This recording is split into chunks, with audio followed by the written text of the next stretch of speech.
Hello everyone, Nubkeks here, and in today's video we're talking about a brand new free expansion for Warhammer Vermintide 2. This is pretty exciting, pretty awesome, and well worth checking out, and I'll show you why if you are, like me, kind of bored waiting for patch 9.1 in World of Warcraft to actually arrive.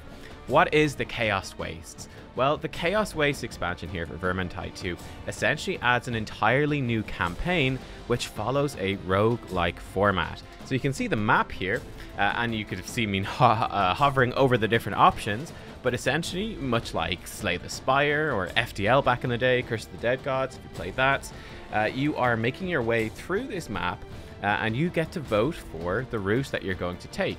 And based off of the way that you go, each different map has different effects on it. So for example, there could be more monsters like rat ogres, but less hordes.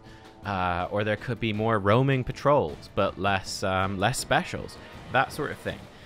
So there's a whole bunch of different twists on those maps. Some of the later maps then are going to be cursed by the Chaos Gods. So you're going to have to do some really crazy things. Like we saw blood tornadoes from Khorne. I saw another version of a Khorne power which started making enemies enrage and just go completely bloodlust crazy. I did a Sinch map which had these crystal eggs that you would have to race to smash before something horrible came out. Now we actually managed to smash them every time, so I didn't actually see what does come out yet.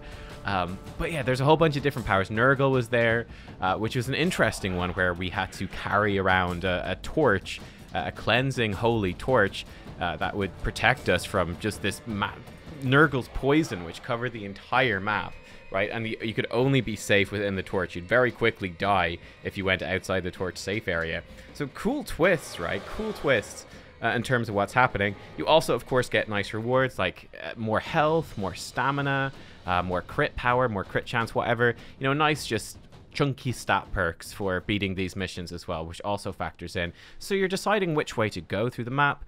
You're going to choose which shops you go to, and I'll talk about the shops and the currency you use in this mode, in this roguelike mode, in a second. Yeah, you kind of have to choose your path based off of that, like which powers, you know, which curses are we going to deal with, what rewards do we want to get, and you're also going to factor in, you know, that, okay, if you go onto a map because it has really good rewards, of course, it's going to limit your options in the future in the campaign and which route you're going to take, so you'll have to adjust your choices like that. Anyone who's played, again, Slay the Spire, FTL, whatever, will be familiar with it, and it's a great system. It's a voting system in this game because it's co-op, so whatever one gets the most votes is the way that your team will go. Perhaps my favorite thing about this game mode, though, is, for me, I haven't played Vermintide 2 really since it came out. I sank probably over 50 hours into it when the game first came out. Really liked it, but then I took a big break and I haven't played in ages, and there's been loads of content has come out in the game since then. And everyone who has been playing has, you know, they have their legendary weapons and they have their best setups and everything. Pretty intimidating to come back as a new player and go, well, or kind of returning player and go, well, I don't have that stuff. I'm quite far behind you guys. Well, do not fear. This is the perfect time for you, because the Chaos Wastes, as this roguelike experience, you start with just basic weapons. You start with basic weapons. You don't take your legendary stuff into this mode at all. You can choose, you can take your weapon type in, so you can choose which type of weapon. So for example, I went in as a dwarf with a axe and shield and a flamethrower. So I went in with that setup. So you get to choose your setup, and that's fine, that's cool.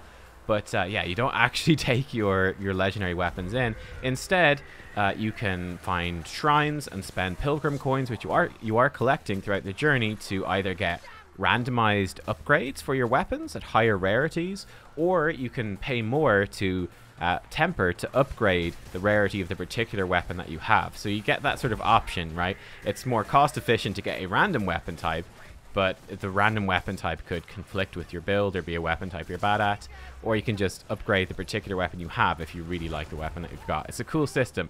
These pilgrim coins you collect out the level. It gives you a really good reason to explore. And also, you can also use these to buy perks, right? Random perks you can find throughout the mission at shrines. So you can get perks, which kind of, a lot of them mirror the talent point system, which has been updated as well since the last time I played quite a lot. They're a lot better now. But again, you get perks like, I think a cool one I had when I was playing the elf it made my bow fire 2 arrows instead of 1. So that was kind of nutty, to be honest. Or you get things like, you know, whatever, consuming a healing item will heal your allies nearby as well for like 20% of the healing, or there's like a 35% chance you won't consume a healing item, all that sort of stuff.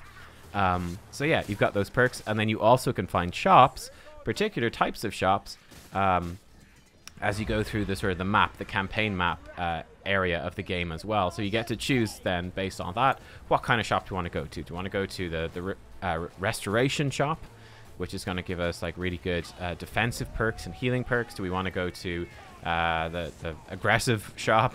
I can't remember the actual names. Aggressive shop. I'm not in marketing. All right, okay.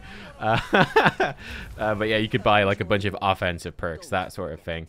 And also quite cool in the shops as well, you could buy not only upgrades for yourself personally, but you could also buy upgrades for your group, right? So for example, one really cool one, you could buy a perk for your team that would make a boss spawn in the next level. And if you beat that boss, it just gives everyone permanently plus 20% max HP.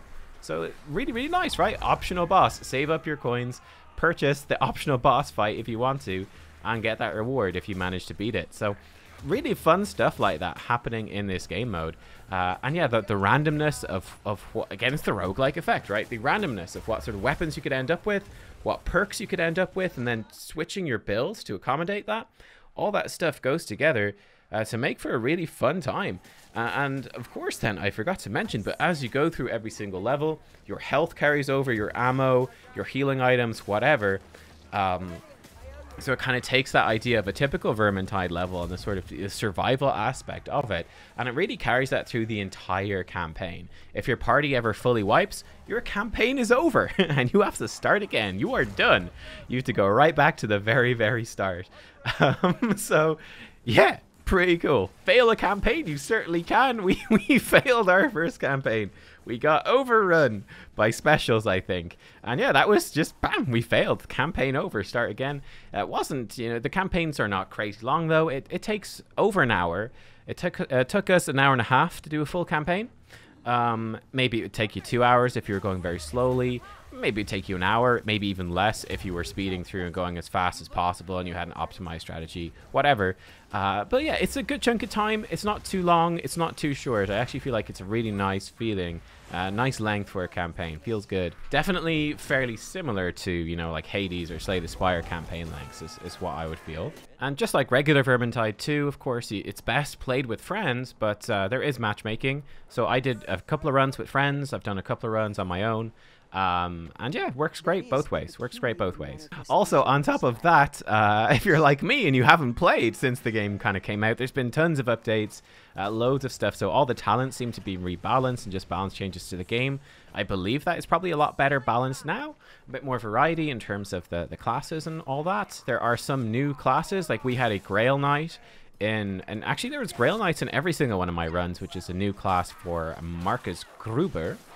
Which is really nice. It gives you these quests to complete during the map, right? So, for example, killing a certain number of enemies or monsters, whatever, and they give you then perks throughout the map too. So that's quite a cool little passive thing to add, to add to your runs. There are also Beastmen enemies now, which were added in one of the expansions. Now, I don't have, at the time, I didn't have this expansion. I have bought it since then because I wanted to check it out. But I did the run and I didn't have this expansion. Now, two of the guys, so the guy that was hosting did have that expansion, so I'm not sure if you need the Beastman expansion for Beastman to show up, or like the person hosting does, I mean. But certainly I was able to join a game without the expansion, and the Beastmen were absolutely there, so a bunch of different enemy types that I had never seen.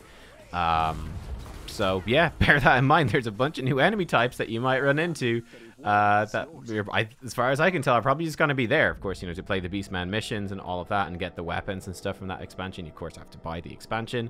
But I'm pretty sure they'll just be here in these missions, in the Chaos Waste, just for free. So that is pretty cool as well. So there you are, guys. Sort of my quick little review of the Chaos Waste.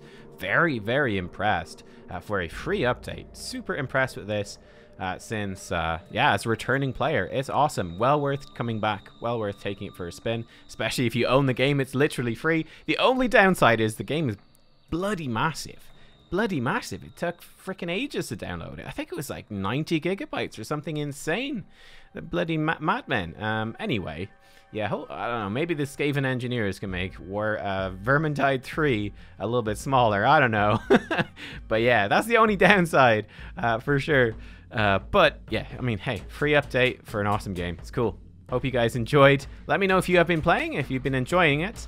And I will see you all next time. Bye-bye.